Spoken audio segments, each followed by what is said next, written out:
California's cannabis industry has been slowly drowning.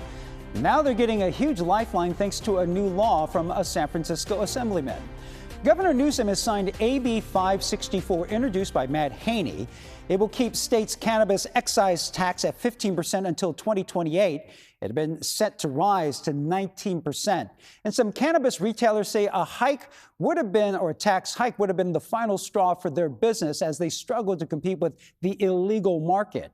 Amanda Harry spoke with a dispensary operator celebrating that new law.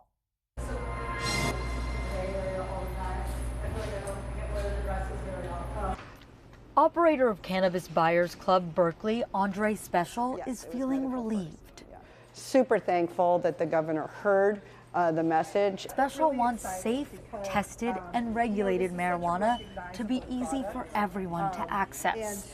That's why she's poured her heart and soul into CBCB. Both her children even work at the business. Food, fuel, fiber, fun, and medicine. And it really is such an important plant that can do so many things to help. And you know, once I started becoming an activist and I saw the people that really their lives were changing with this plant. We have people that have been coming here since they were children with epilepsy. It's existed since 1996. She's operated it since '07.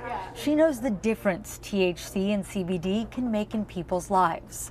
That's why consumers, advocacy groups, and operators were reaching out to Governor Gavin Newsom's office, saying a planned cannabis excise tax bump from 15% to 19% was too much.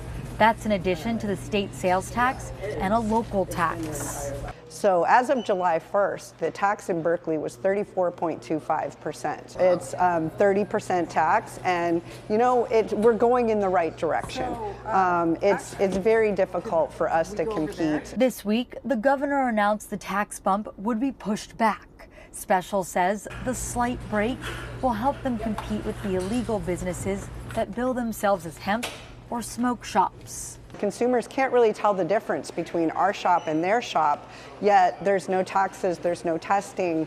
They're not really sure exactly what product you might leave the store with. She says it can be dangerous, but with increasing prices at legal shops, people are overwhelmingly moving in that direction, leaving her business with fewer customers. The fact that sales revenue is going down across the state when there's more users than ever. So that's showing that they're leaving the licensed market to go to where they're paying less or no taxes. Special is grateful the tax increase is delayed until 2028, but says the taxes are still too high to already compete with the illegal market. She believes people are willing to pay a tax to get a tested and reliable product, but only within reason. And for some perspective on what dispensaries are facing, state data found that less than half of all cannabis consumed in California last year was sold legally. The cannabis excise tax generated almost $150 million of revenue during the second quarter of this year. That money is used for things like child care programs and medical research.